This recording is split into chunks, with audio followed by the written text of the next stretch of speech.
magic bullet that does it. Some believe that it is electricity, access to power. Some think that it is a combination of those two and more.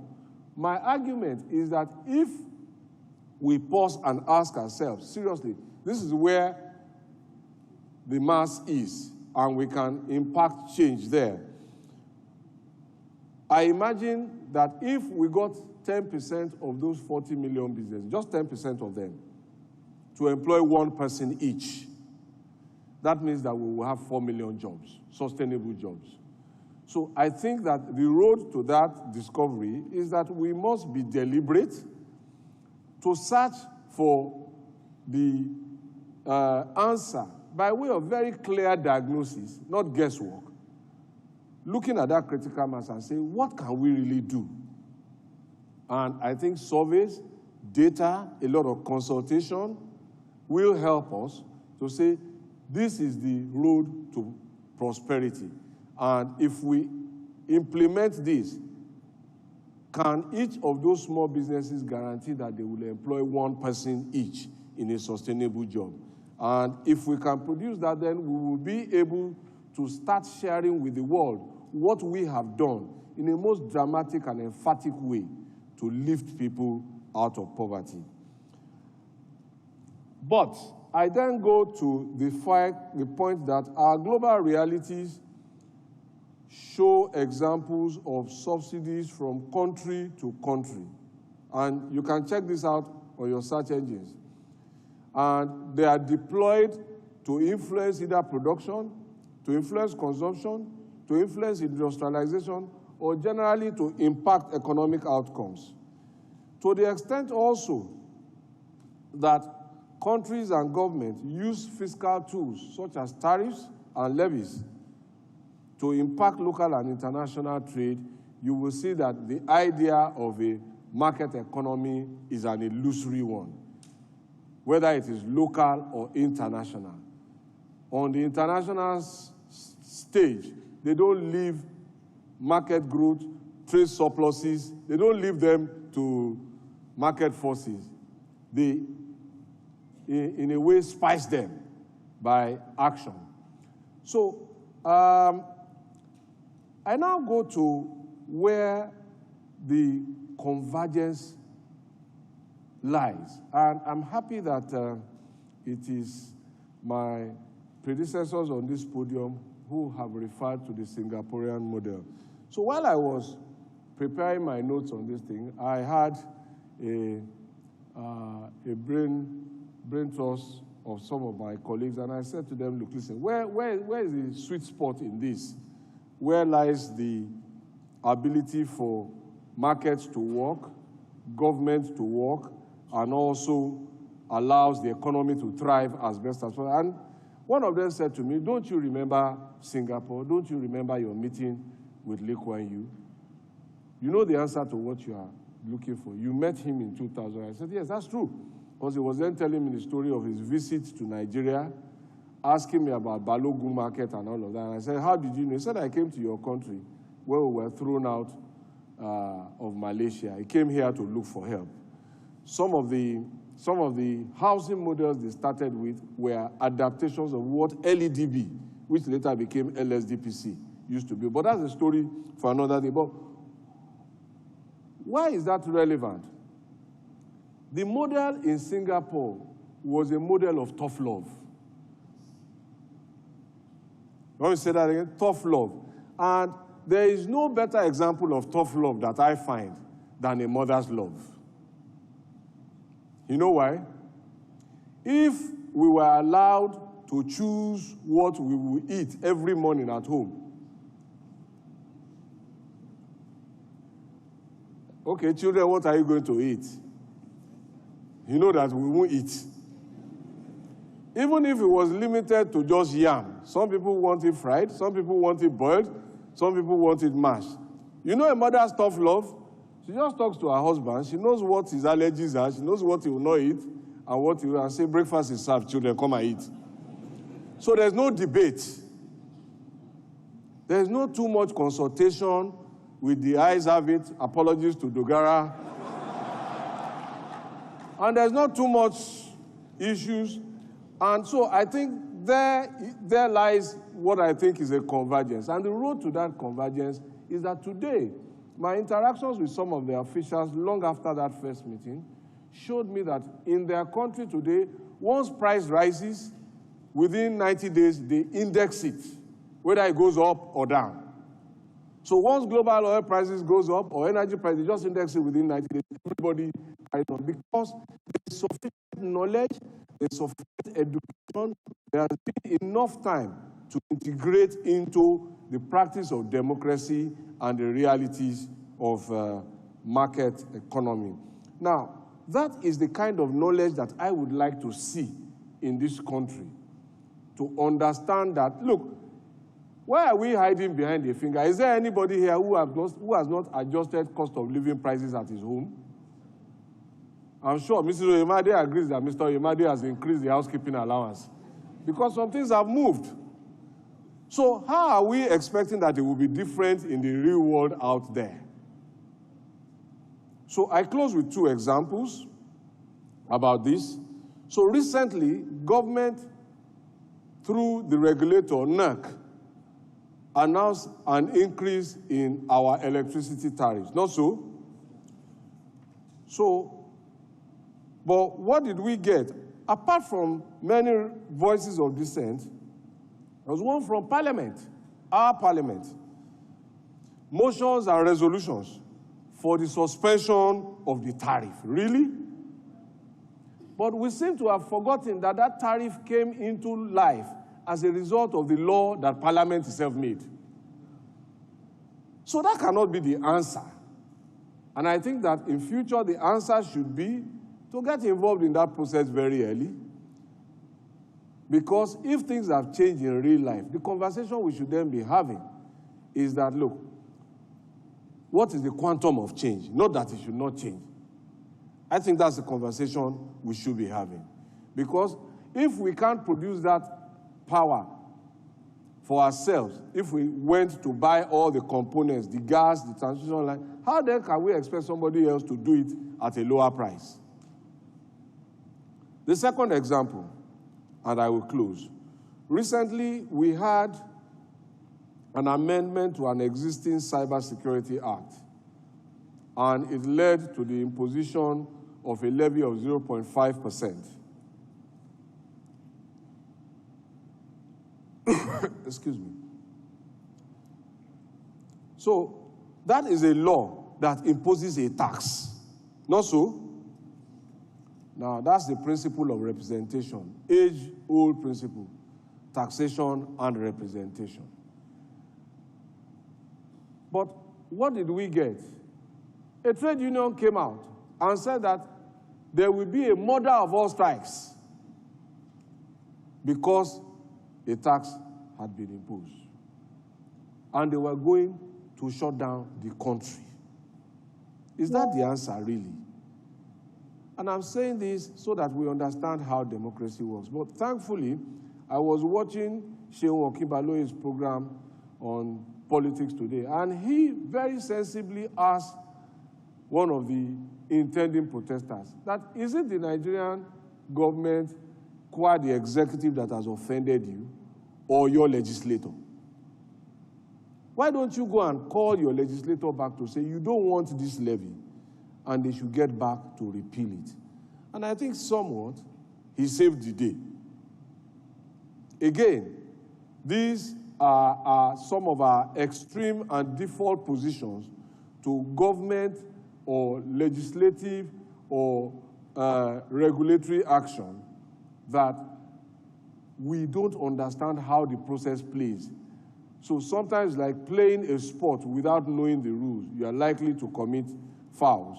So I close that I would only add that true democratic representation in a time of rising cost of living will be symbolized not just by giving food palliatives, which serves the purpose for a selection of the population, but will be complemented by a raft of legislation that bring fiscal relief by way of reduction of certain taxes and levies, in addition to wage adjustments which are on the way. So that is my intervention. I think the The idea is illusory, and I thank you for your attention.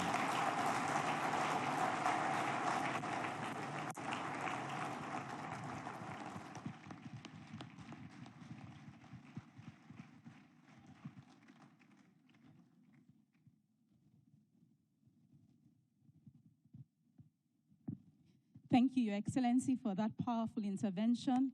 Another round of applause, please, as we take our seats. Very fundamental thoughts and questions, one of which lingers in my mind. Like we say in the corporate sector, what are the KPIs? What are the KPIs of democracy? So that in 25 years' time, when we're celebrating the golden jubilee of our democracy, and by God's grace, all of us will be here, maybe with some gray hair here and there, we will all know if our democracy is truly working for us. Just as we come down the home stretch, this is a global media event. The platform is streaming on YouTube, on Facebook, and so please join the conversation online. You can join the conversation sharing your thoughts as you hear them, posting your selfies, yours and your neighbors as you take them.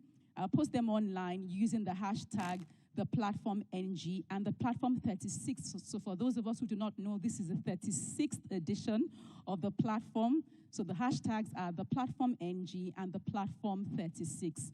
Join the conversations online and also invite others to join as we invite our final speaker for today, Professor Charles Chukwuma Soludo, CFR. Chukwuma Charles Soludo, CFR, holds a BSc Economics first-class honors, MSc, PhD Economics, winning departmental, faculty, and university prizes as the best graduating student from University of Nigeria, Nsukka. He has received over a dozen short and medium-term courses and fellowships, including at the Universities of Cambridge, Oxford, and Warwick, the Brookings Institution, Washington, and the United Nations. Soludo was promoted Professor of Economics at the age of 38, 26 years ago, as well as visiting professor. Yes, please applaud that. At 36, some of us were still. He was also a visiting professor at Swarthmore, USA, and has over 200 publications to his credit. Before joining government in 2003, Professor Soludo had lived and traveled to 45 countries as an itinerant scholar and consultant to 21 international financial and development institutions, including the World Bank, the IMF, AFDB, EU, USAID, UK, DFID, UNCTAD, UNDP, to mention a few. Professor Soludo had been called upon to serve the nation in various capacities. In 2003, he was Chief Economic Advisor to President Obasanjo, as well as Deputy Chairman and CEO of the National Planning Commission. He later served as the Central Bank Governor, Chairman of the Board of Nigerian Security Printing and Minting Company, PLC. He was also the co-founder and founding chairman of Africa Finance Corporation. His distinguished national service, especially the transformation of the banking and financial system, earned Soludo over 160 national and international awards, including being the triple winner of African and Global Best Governor of Central Banks for 2005, 2006, and 2007 by the London Financial Times Banker magazine and Euromoney. In gratitude for his service, he was honored with the third highest national honor, Commander of the Order of the Federal Republic in 2006. Since 2022, Professor Soludo has been governor of Anambra State, where in 2 years, without borrowing, he is proven to be a game changer and winning multiple laurels, including being the 2023 Governor of the Year on Infrastructure and Rural Development. The world knew Professor Soludo as Mr. Transformation. In Anambra, they say, the solution is here. Please join me as we honor the presence of His Excellency, Professor Charles Chukwuma Soludo, as he joins us at the platform today.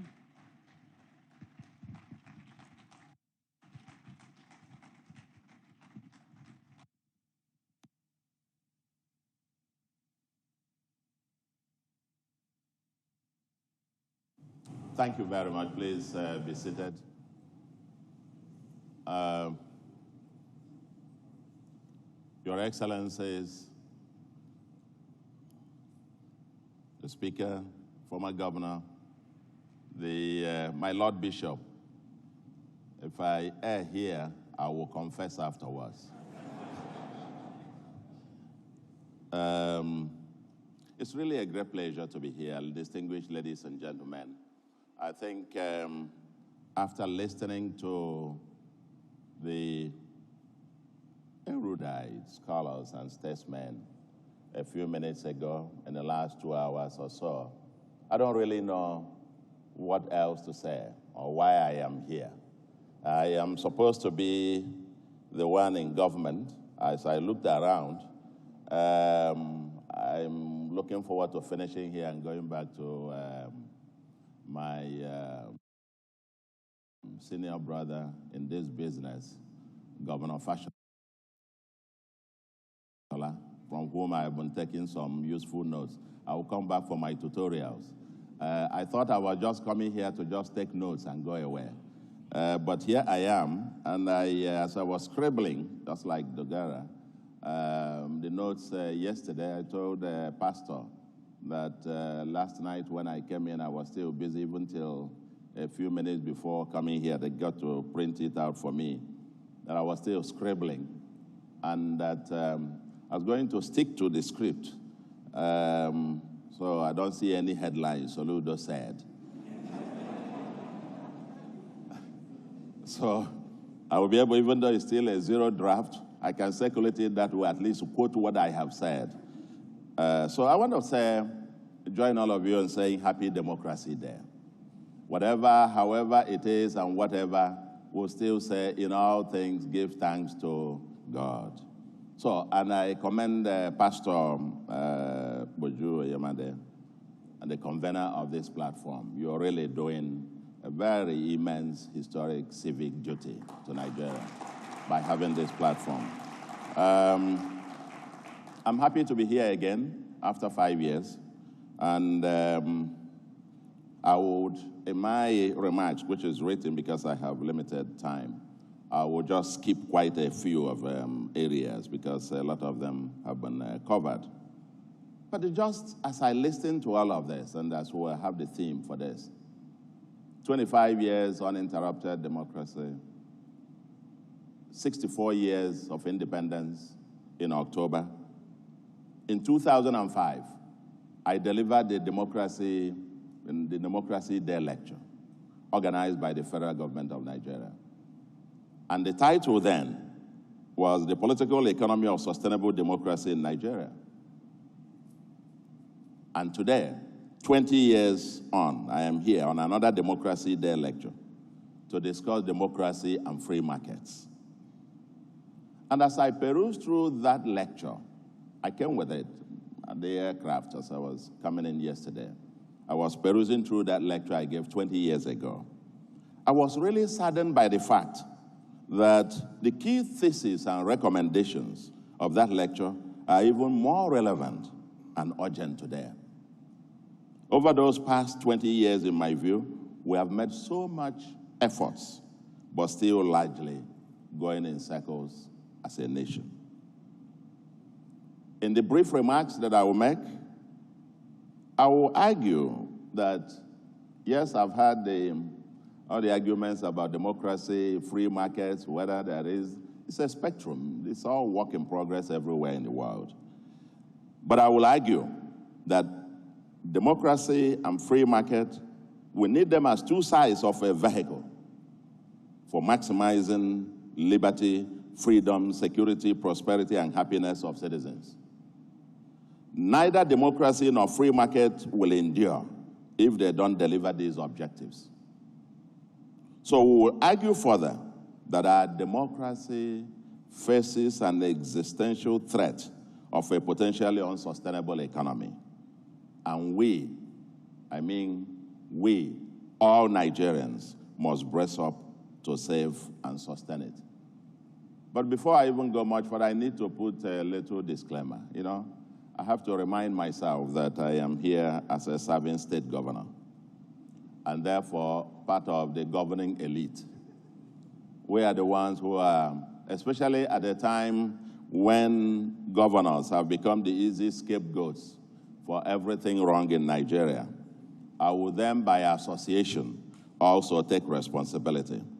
It's not a good time to be a governor in Nigeria.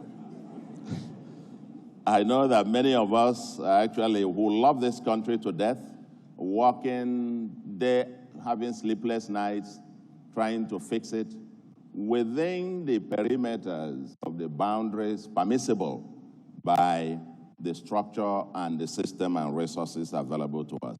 But here not to offer excuses or defense.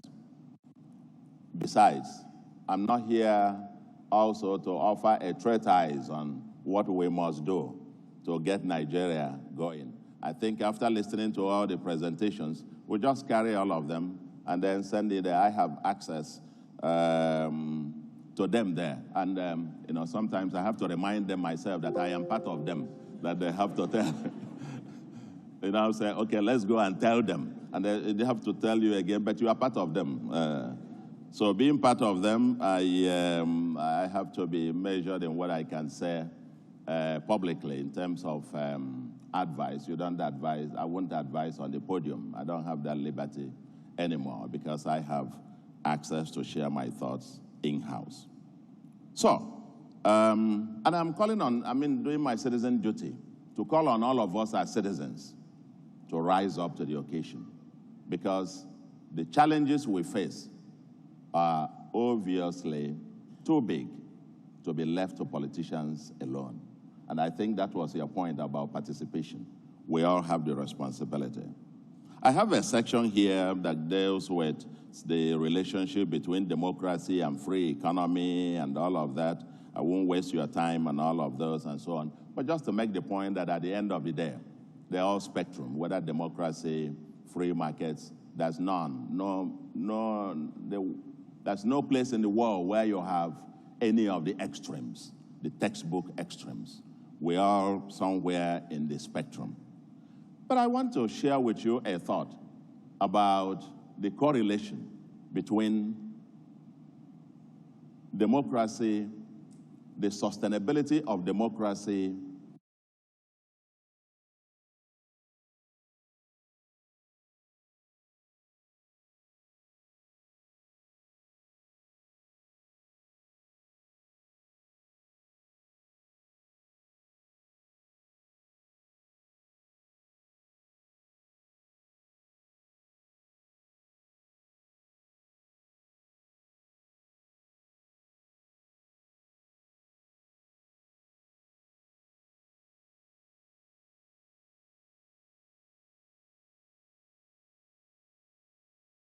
and the economic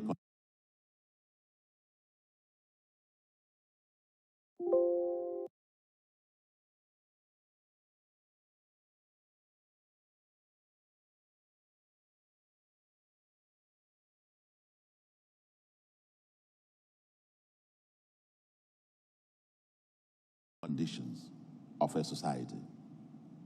And I want you to pay attention to this.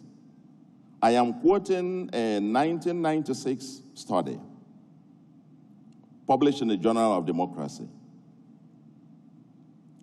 about the strength of economy and the sustainability of democracy. It's very important as Nigerians that we pay attention to this. Quote, once a country has a democratic regime, its level of economic development has a very strong effect on the probability that democracy will survive. Democracy can be expected to last an average of about 8.5 years in a country with per capita income under $1,000 per annum. 16 years in one with income between $1,000 and $2,000. 33 years between $2,000 and $4,000, and 100 years between $4,000 and $6,000. Above 6,000, democracies are and can be expected to live forever. And it asserts that no democratic system has fallen in a country where per capita income exceeds $6,055. End of quote. fellow Nigerians, the above quote should make each one of us to pause and ponder. Between 1,000 and as expected. Some years ago, per capita income in Nigeria had risen to over 2,500, even 3,200. We were then on the path to that sustainable path where you'll expect it to live 3,300 years and so on. But bingo, something has happened over the last 10 years. That is compression of our national income. We are now at about 50% of where it was 2014. And per capita population ballooning and per capita income is now at about 1,200. Per capita income is now compressed again back to about 1,200. And therefore, yes, that empirical evidence might not be destiny, but if the correlation is as strong as stated above, then its predictive power implies that with Nigeria's current per capita income of about 1,200, then the sustainability of democracy in Nigeria will require an extraordinary effort. Something just to get us to think. I've written quite about this, but if you look at our checkered history, I will just take you we can spend the whole day talking about where we are and how we got here. But there's no space to do that. But our checkered history so far makes me to conclude that we have made so much progress while still standing still. Made so much progress, but literally seem to still be standing stress. And let me admit the fact that it's not so many of us Nigerians don't appreciate. Nigeria is a very poor country, and its public finance is broken. We're a very poor country. I've just said about the per capita income, 1,200. We're in the lower rung of the low middle income countries. We are back there. We were escalating, but we are back.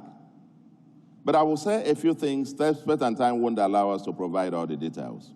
For over the last 50 years, especially since the first oil boom, when this country, we have much of our economic management has been responding to the volatility in the oil sector.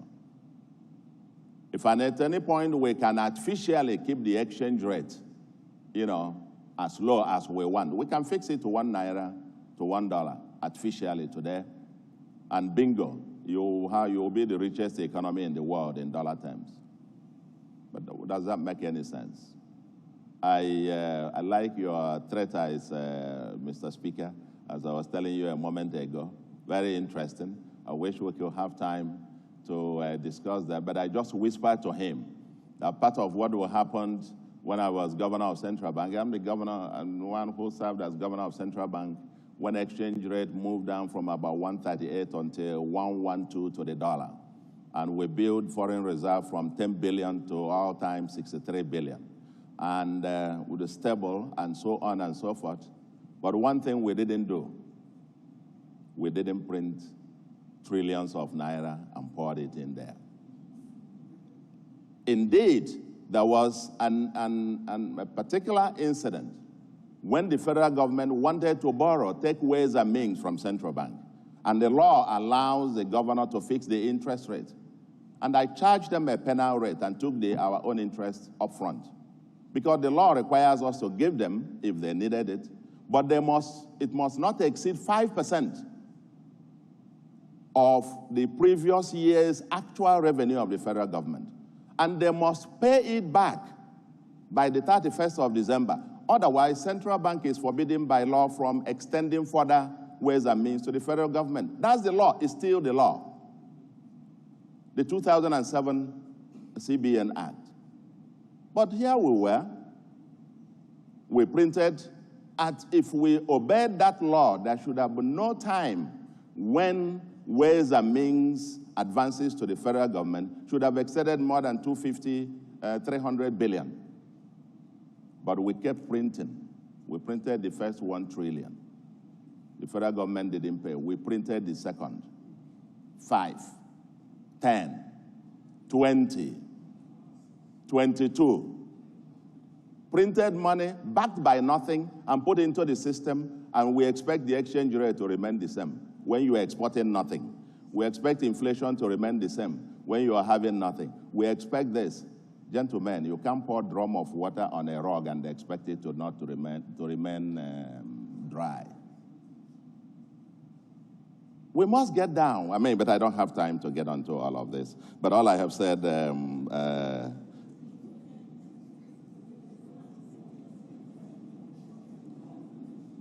but let me say this. For me personally, on this kind of platform, I remember in the run-up to 2015 presidential election, I wrote a piece entitled Buhari versus Jonathan, Beyond the Elections. It made quite a lot of, generated quite a lot of noise. I think I will now restrain from writing these things in the run-up to presidential elections. Now, but one of the things I said there was that any of them that won that presidential election, it was going to be a Pyrrhic victory.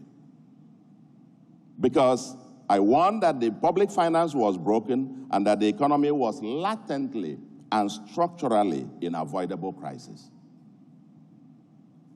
The last administration, of course, won by President Buhari then, chose to play safe with the populist politics, with the economy, I would say against some advice, by illegally printing the more than 22 trillion that I just said, and amassing public debt at its only way to stay afloat, and keeping the illusion of these phantom subsidies on petrol, forex, and electricity.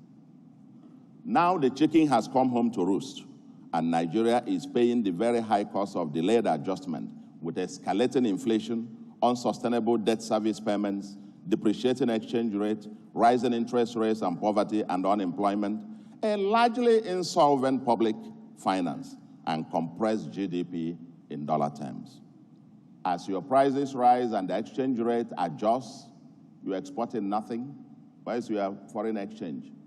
You have a reserves of about 30 or thereabout billion, and you have money supply almost getting to 100 trillion.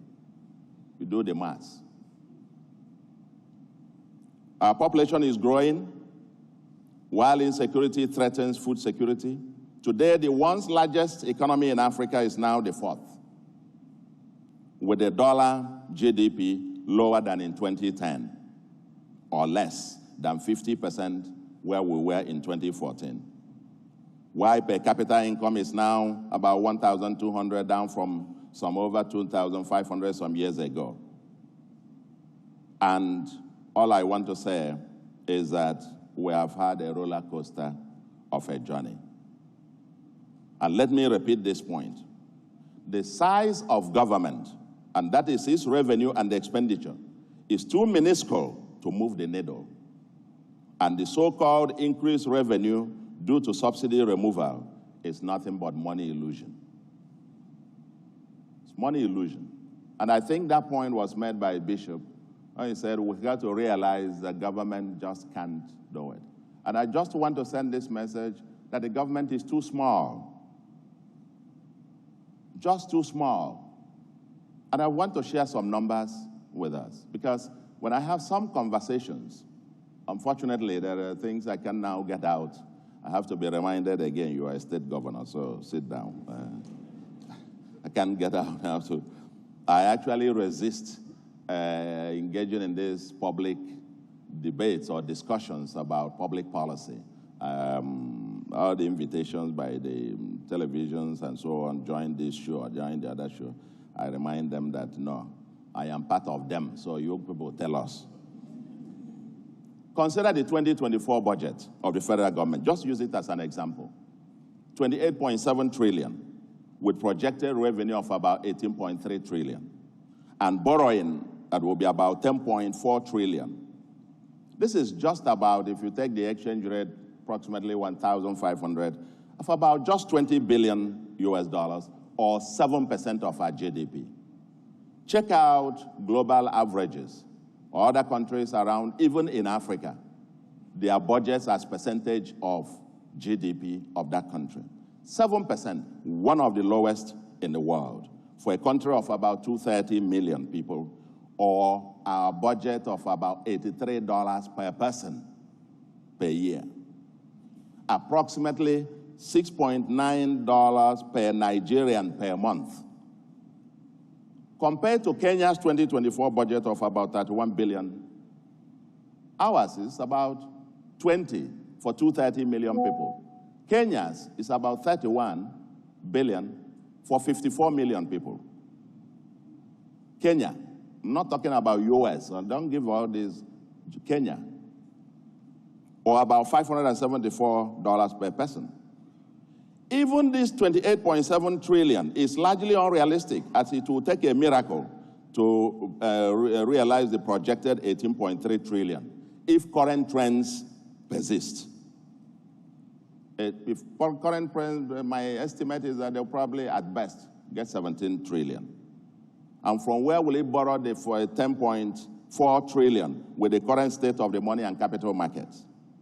Even at that, the understated debt and non-debt recurrent expenditure totals about 18.1 trillion, meaning that at best, the federal government will still borrow to fund recurrent expenditure. At best, it will still have to borrow some money, even if it spends zero on capital. And I will tell you, that best estimate of mine, if current trends, unless something magical happens with the revenue profile, that 17 trillion will amount to 6,160 naira per Nigerian per month. That is, even if it were to bring all its revenue with the quantum the so-called revenue that boom, and put it on the table and share it to all Nigerians, everybody will get 6,160 per month. But it is from this 6,160 per person per month that it will have to pay the about 8.25 trillion as debt service. It will have to do the recurrent, including salaries, of about 9.92 trillion. My dear brothers,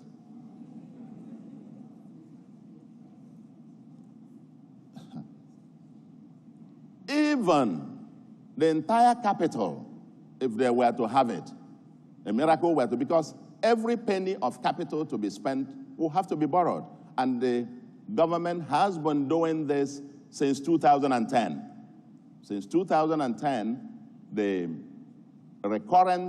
debt service and non-debt service recurrent expenditure of the federal government combined have consistently exceeded the current revenue, meaning that every penny is spent on building 1 square inch of road or whatever capital was borrowed for the past 14 years or so. We need to understand where we are. Even if it were to get the entire capital to spend, it's barely 2% of GDP. And I want to say that to move this economy at the pace that we expect it to move, the consolidated public sector capital spending, consolidated public sector, I mean states and federal government combined, should be between maybe 10 to 15% of GDP. Currently, both of them combined, it's less than 5% of GDP. And this to be borrowed. So, I see some people shaking their head there. I don't mean to make you depress you. But even look at the quantum, because everybody I hear it always, oh, they remove subsidy and the government is getting revenue and so on. And it's just nothing but money illusion. Money is what money can buy. As governor of Central Bank, I saw the exchange rate, like I said, at about 138, and I saw it coming down. At a point, it was 118 before it even got down to 112 at some point. At the time that it was 118, I know a state that was receiving about $5 billion per month, average, from FAC. That $5 billion then was an equivalent of $42.4 million every month. Then cement was costing a few hundred naira, and diesel was less than 100 naira a liter. Today, that $42.4 million will be equivalent of about 63.5 billion. For you to put that state on the same level, comparatively, when it was receiving 5 billion, it needs to be receiving about 63.5 billion today. But that state is receiving barely about 10. Yes, it has doubled in naira term, but then it buys cement. It has to build roads and bridges, build schools, and so on, and buy cement a few thousand per bag, and buy bitumen and so on, and buy diesel at 1,006, 1,007, and so on and so forth. At the end of the day, the same argument goes in circles. Even the government themselves also spend money. I mean, they also incur rising costs. So, even if you give that state not 10, but you give it 20, you give it 30, you give it 40, you give it 50 billion, it's still receiving less than what it received more than a decade ago, in real terms, either in dollar terms or in purchasing power terms. This point has to be made and understood. We are talking trillions and trillions, but what value can they provide? I think in budget, you will help us answer that. Thank you very much. You are doing an amazing job there anyway. I appreciate it. As a person, for example, I deeply feel the pains of Nigerians at these challenging times, especially the over 100 million Nigerians who are multidimensionally poor. Times are hard. Sometimes I just wish that I can give every resident of Anambra maybe ₦1 million each, who can bring money and give everybody at least $1 million each to ameliorate the hardship that we have. But the reality is that if we get our entire revenue in a month, both from FAC and from our IGR, and we put it on the table and call all our estimated 8.5 million residents and share it, nobody will get up to 2,500 naira. If we brought our entire earnings and share, nobody will get more than 2,000. In fact, if it is even up to 2,000. We did the computation with the match receipt at my executive council, and the share for each person was 1,100 and something naira. But it is from there that I will still have to pay salaries, gratuities, and pensions, build the roads and bridges, invest in health and education, invest in security, tackle menacing erosion, etc. We recently recruited additional 8,115 teachers and over 1,000 medical personnel, and these people also need to be paid, and so on. It is from that same less than 2,500 per person per month that we're expected to do this. So, in summary, my dear brothers and sisters, Nigeria faces stringent fiscal quagmire and even technical solvency challenges. Tax revenue is one of the lowest in the world. Debt has piled to a level that leaves little headroom for more borrowing, albeit at very high cost. Yet the needs of the citizens keep increasing in geometric proportions by the day. At the extreme, the federal government, for example, can resort to the easy way out by printing more money. Yes, it's very easy. If we want everybody to be paid 1 million, it's easy. Central bank credit everybody's account with 1 million. But then after 1 week or two, a bottle of Coke might be costing 1 million naira. So, state governments or subnationals cannot. If the federal government resorts to that, Then every citizen suffers collateral damages in terms of spiraling inflation, exchange rate depreciation, rising interest rates, and so on.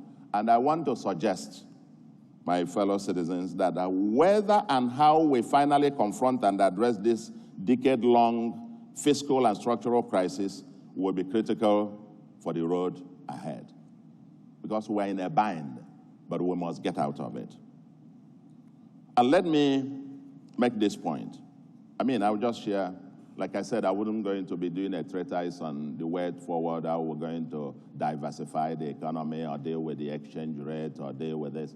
I mean, I can share those privately with the officials concerned. But I would just share a few nuggets of what I think we might, as part of the citizen conversation, like Speaker Dogara, let me throw in a few. But before I do that, I will make a few statements that won't be nice to many ears. The first, I said this won't sound nice to some ears, but it needs to be stated. President Tinubu did not cause the problem. It took more than 10 years of living in denial and kicking the cans down the road to get to this predictable sorry state. We are now suffering the consequences of what I call delayed and misguided adjustments. From a macroeconomic standpoint, the economy that President Tinubu inherited was akin to a dead horse, but standing. But he has the historic duty to mobilize Nigeria to clean up the mess for future generations. There is an emergency, and the incremental changes won't cut it. Intentional disruptions, systemic disruptions are urgently needed, but it requires mass mobilization and ownership by the public. And again, I come down to ownership. But from the tone of public conversation, it does not seem that Nigerians are informed about the magnitude of the crisis or prepared to join the solution wagon. The greatest threat I see is the conflict between the pressure for short-term populism for electoral purposes versus the medium to long-term disruptions required for sustainable transformation. That's the threat that I see. It is the conflict between pressures to be a good politician, to win elections, versus the demands for statesmanship for the next generations. And that's why sometimes these conversations about single term might begin to make some sense. So that you fix it, whether you say 4 years or 5 years or 6 years or 7 years single. So you come, you're not thinking about the next election. Once you finish getting into this, I faced that all the day in my state. You want to get on to this, say, no, wait, you know you have an election. I said, no, let's get it. If we get there, if we lose, we lose. But we've got to get it done today. When are we ever going to stop facing election? No, I think, and to be honest, the foundation for this house is cracked deeply. And the options for papering over the cracks are very few. In my 2005 democracy lecture, I argued, quote, that we now need 3 things to happen. Get the economics, the politics, and the law/institutions right, and then trust in God to give us the right people and the courage to implement the agenda. End of quote. That's what I said in 2005. And I elaborated on them. I was governor of Central Bank then, and I delivered that democracy lecture. It was aired live. The president was sitting next to me, and it's so saddening to me that many of the things, almost everything we said there, still very relevant. We won't get into this. But I want to say that fixing the systemic insecurity, the broken public finance and the economy, broken oil and gas sector, the infrastructure and environmental decay, the rising social tensions, and restoring hope and confidence of the citizens will require us to try several roads not traveled. Thinking and acting without any box at all. This one is not outside of inside. It will be traveling without any box. But I believe that President Tinubu, the man who fought the federal government of Nigeria to a standstill over the power of Lagos State to design the local government system of his choice. And I see the person sitting here, he was, I think he knows one or two things about what they did. Championed the fundamentals of true federalism, especially when we were there 2003 to 2007, and tamed the Atlantic, has the knowledge and courage to mobilize Nigeria to cross over the current crossroads. There are no easy or quick fixes, and he needs our collective support. And literally every sector requires a declaration of an emergency. We need working groups on security, on economy, oil and gas and natural resources, food security, etc. But there are two others I will just, make a few statements about here that will shape the future. Number one of them is the devolution and building the foundations of a competitive and workable federation. And the second is a social contract with citizens to give everyone a stake in the future of Nigeria. And let me just, on this too. On devolving and building the foundations of a federation, ladies and gentlemen, we've just gone back to our national anthem, old one. It might just be a pointer that our future is in our past. That our future is in our past. This is a country that celebrates its past and not our future. So, the road to that future might actually be in our past. Our founding fathers negotiated competitive federalism as the appropriate framework for Nigeria. And since the military incursion, we have tried hard to develop with a unitary federalism and still moving in circles. It is an oxymoron to repeat the same thing and expect a different result.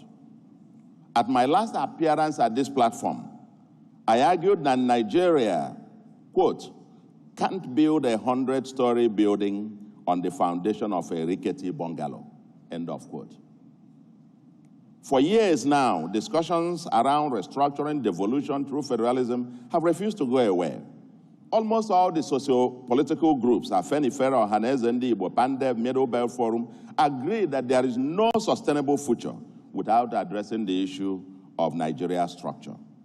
The Patriots recently reaffirmed the same stand. The APC, in its 2015 manifesto, identified the obtuse and inefficient Abuja as a constraint and promised to, quote, restructure Nigeria. Consequently, the same APC set up a committee on restructuring with far-reaching proposals on fiscal federalism, state police, and they even proposed the scrapping of local government system from the Constitution, since, according to the APC, no federation has 3 federating units. Funny enough, more recently, some people are arguing for autonomy of local government, including some APC persons, which will take Nigeria back many decades from what a true federation is about. There is no federal government, no federal system in the world where you have 3 federating units, where the counties in America where we copied this, or their local government go to the center to go and collect money directly, and so on and so forth. Each state must have the power to design the kind of local government system that it wants. That's what true federalism is all about. We have tried to transform Nigeria from Abuja and it has not worked. Let us try the radical devolution of powers and resources to the base and promote cooperative competition and see how far we go. We need to tinker with the fiscal powers of the federal and state governments, devolve much of the responsibilities under the exclusive list to the states, and at about 60 to 65% of the revenue to the states, of course, with each deciding on the appropriate local system to adopt. Why not consolidate the National Assembly into one with no more than 5 representatives per state?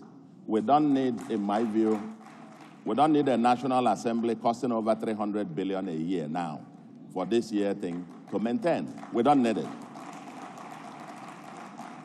But what is delaying action A friend of mine recently joked that everyone is a federalist until he or she gets to the center. Well, some of us have been unrepentant federalists before, during, and after holding offices. And I just talked about my 2005 Democracy Day lecture, where I espoused and still believe that Nigeria now has an opportunity with APC, which espoused federalism in its constitution, just like my own political party, the All Progressive Grand Alliance, talked about true federalism, controlling both the federal government and most of the other states. Truth be told, the road to a new and sustainable Nigeria begins with bold and historic actions on building this competitive and compassionate federal system. Otherwise, we will continue to move in circles. Second bit I say, and I close, the big tent and inclusive social agenda. This must be akin to the combination of American New Deal by President Franklin Roosevelt, 1933 to 38, or the Great Society programs of President Lyndon Johnson, 1965 to 67, and the European Recovery Plan, or what is popularly called the Marshall Plan, after the World War II. This will require a fundamental reordering of national priorities to invest massively in the social programs, especially health, education, and social protections, as well as infrastructure to give everyone a stake in the national cake, thereby securing the future. Chapter 2, that's the point that Bishop Kuka made. Chapter 2 of the Nigerian Constitution on the Directive Principles of State Policy provides a template. It is time to seriously work out a national agenda to make that Chapter 2 of the Constitution justiciable of sort. I am an Awoist and a true progressive on this front. In Anambra, for example, our truly free education has raised school enrollment by about 18.7%, and out-of-school children, now the lowest in Nigeria, out of the 36 states plus FCT.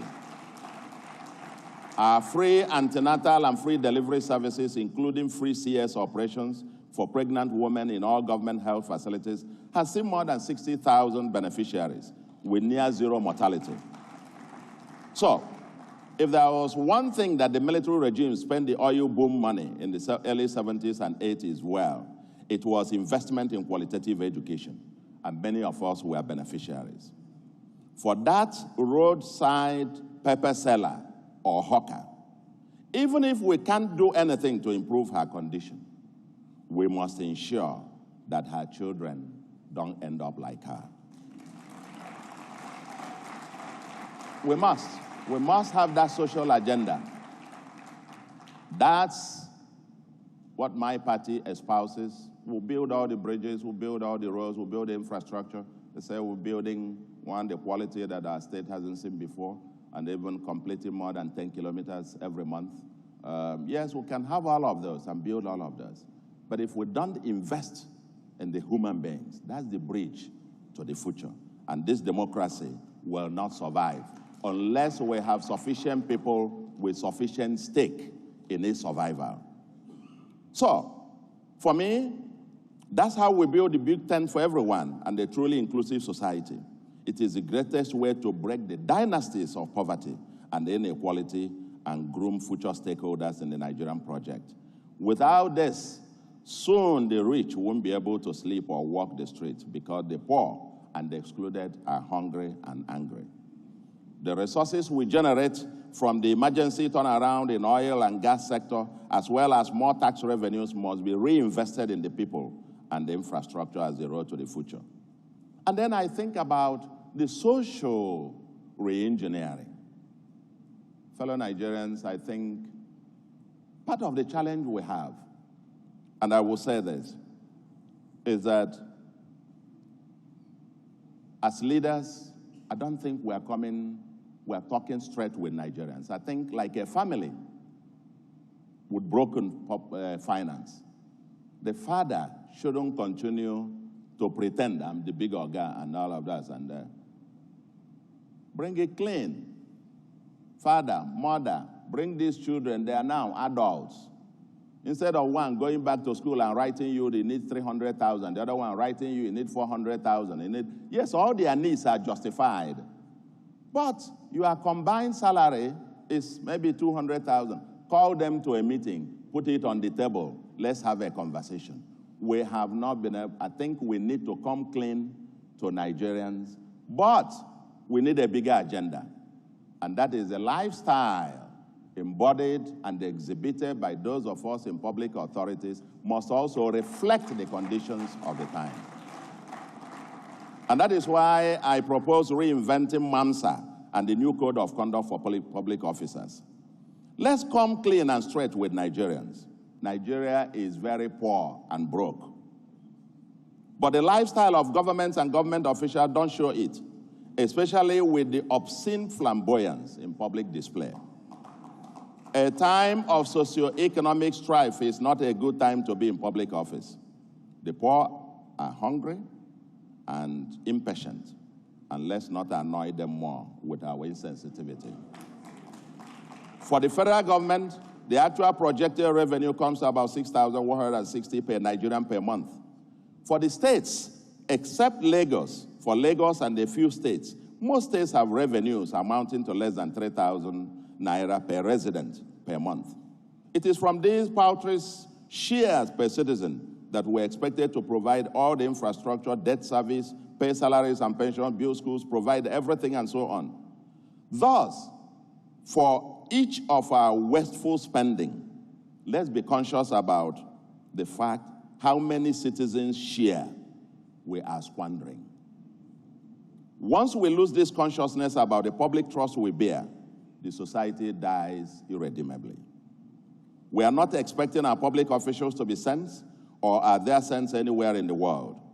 But it suffices for us never to lose empathy for the poor and always conscious of the resources, that the resources entrusted with us is their money, not ours. Just that sensitivity is an important beginning, and we must be seen to embody the change that we preach. A new code of conduct is required for public officials. Some signaling is required.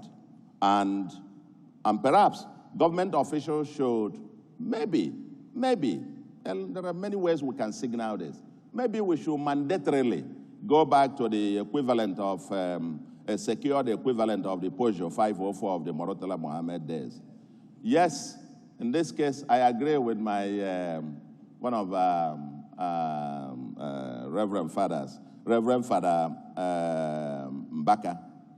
When I just read a few days, he was saying that public officials should also, elected governors and so on, should also earn minimum salary, minimum wage. I agree that we should be paid that so we can feel that as well.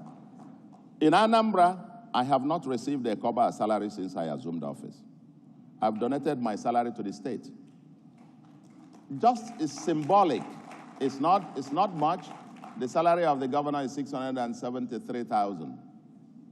When I came and they showed it to me, I said, this is my salary. The system is in denial, actually.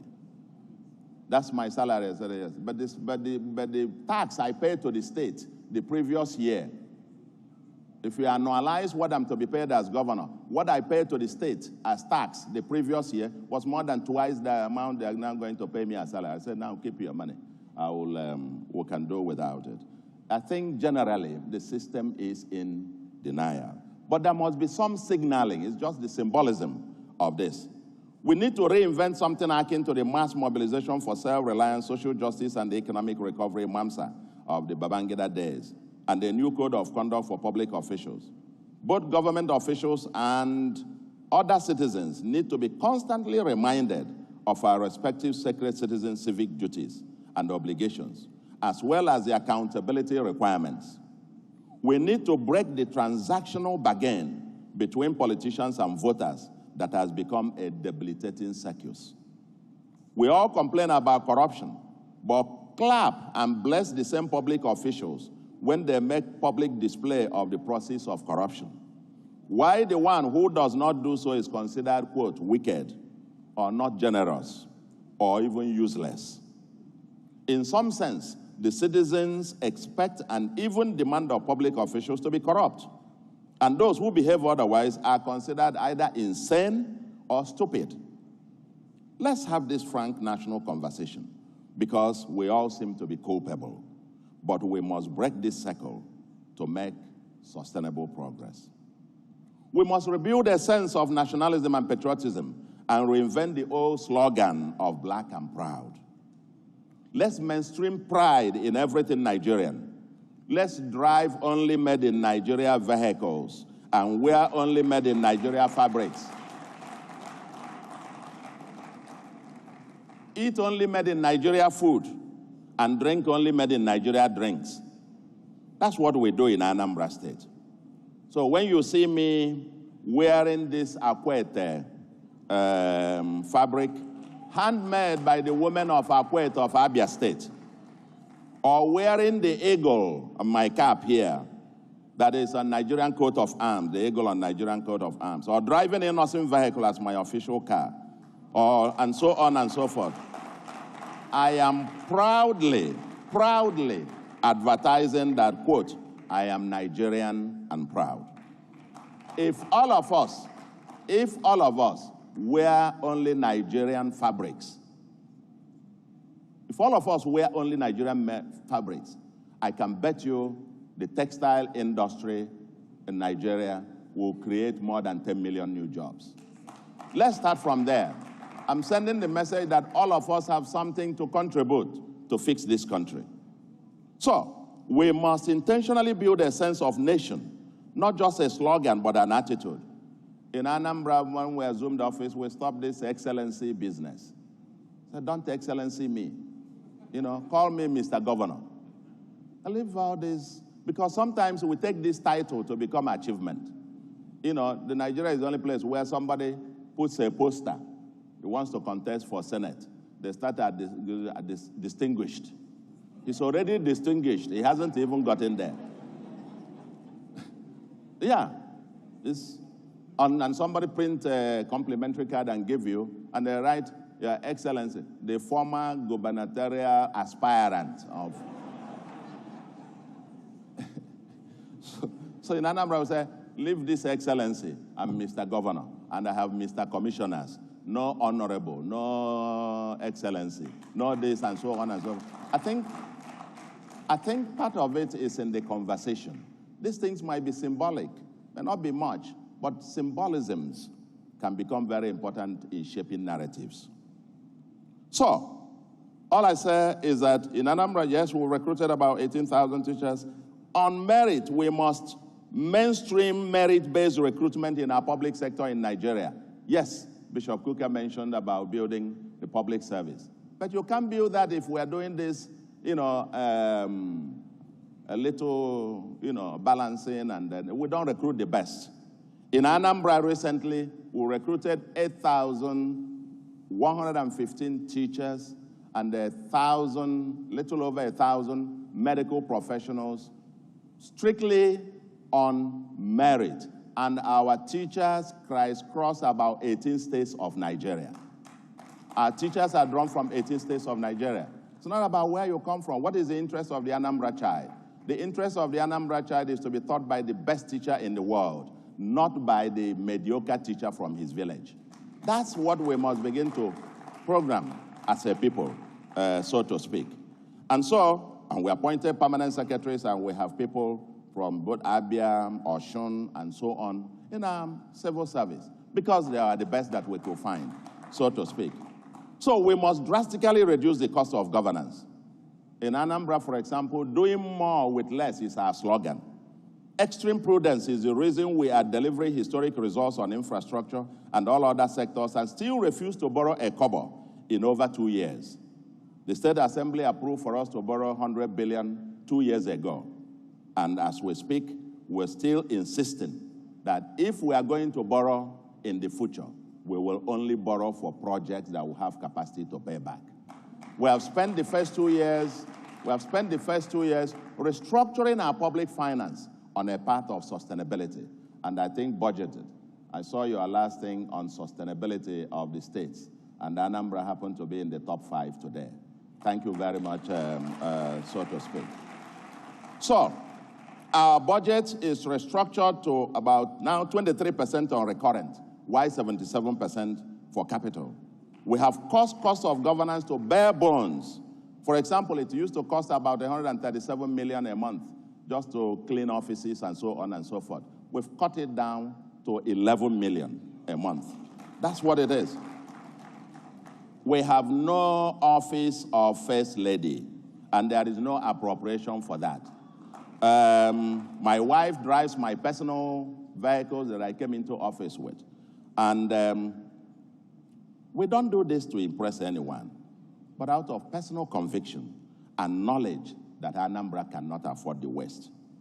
Currently, as I said, Anambra is ranked among your top 5 on fiscal sustainability. Our target is that over, and we'll probably achieve it sooner than later, our IGR should be able to pay for all our recurrent expenditures, while any penny we receive from Abuja will be devoted to investing on the future of the people. In sum, we must reorder our priorities if we must maximize values for our people, given, again, the point I made before that the resources are very little, very little. We must cut the fat, cut them off. So somebody comes to me and says, give us appointment. And to be appointment for what? Give me SA or SSA. And I say, what will you be doing? What will you be doing for Anambra people? If I give you SA, you say, no, anything. And I say, no. If I appoint you SA or SSA and there is nothing, no desk, no value that you'll be producing. If I call 20 Keke Napep drivers and put them in front of you and tell them and ask you to tell them what you will be doing for Anambra, such that at the end of the month they will contribute all that they pay as their own payment will be used to pay to you as SA. Will you be able to stand before them and give them that value proposition? No. We can't circle ourselves in the capital and not think that this resource that we spend is the resource that belongs to all the citizens. When we receive our FAC, when we receive anything, it is money belonging to the 8.5 million residents of Anambra, not to the little circle that are in government. And so that's why I think that all these values and the things that we need a new MAMSA to begin to, in addition to broad civic duties, that the new MAMSA will help us to mainstream. And if I may conclude, I conclude where I started. And that is that these things about democracy and free market are threatened by our challenging economy. We must break out somewhere. That agenda is in a different venue to discuss. What will be the breakout points that over the short to medium term we can break out of this circle? It's a vicious circle. We are trapped. Low revenue, low government spending, low outcomes. But you need a quantum injection into the system to move, and you have little leg room again to borrow. I'm talking about the federal government particularly. Very little leg room, because your debt service payment now is more in excess of 50% of your recurrent expenditure, of your revenue. So if you can't, and you will not print money, we've got to think out of the box now. Where will that growth handle come from? And like I said, this is not a conversation here. As President Clinton once said, it's the economy stupid. How can we sustain democracy over the next 25 years? That in about 2050, we're expecting 440 million Nigerians. Not 2023, not 30 million. Are we going to be able to sustain it? I'm an incredible optimist in the potential greatness of this blessed country. That's essentially why I have persisted in public service and applied for my current job. I believe in the infinite possibilities and opportunities that Nigeria presents. Our youthful population, if unleashed, will definitely conquer the world, and the 21st century will be Nigeria's century. But building that next Nigeria will require a very determined and strong pull, very determined pull by all Nigerians. It is good to complain, but better to do something positive about it. We must turn our current challenges into opportunities. As I ponder the lamentations and the possibilities, and even as I was coming out here, that was a song ringing in my head. I just recalled that song by Sonny Okosun. Some of you old enough remember that about 40 years ago, when Nigeria was barely 24 years of independence, the late Sonny Okosun sang a song of lamentations and hope. In that song, he had lamentations, but he also provided hope that only through our collective action can we then build. It was a call also to collective action. In that song, Which Way Nigeria? You remember that? Which way Nigeria? I love my fatherland. I want to know which way Nigeria is heading to. Many years after independence, we still find it hard to start. How long shall we be patient till we'll get to the promised land? Oh yeah. Let's save Nigeria so Nigeria won't die. Thank you very much, and God bless you.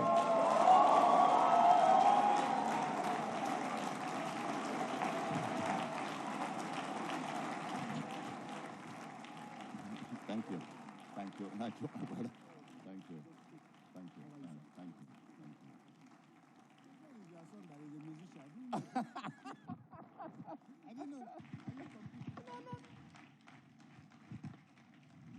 A well-deserved round of applause for His Excellency, not His Excellency, Professor Charles Soludo, Mr. Governor.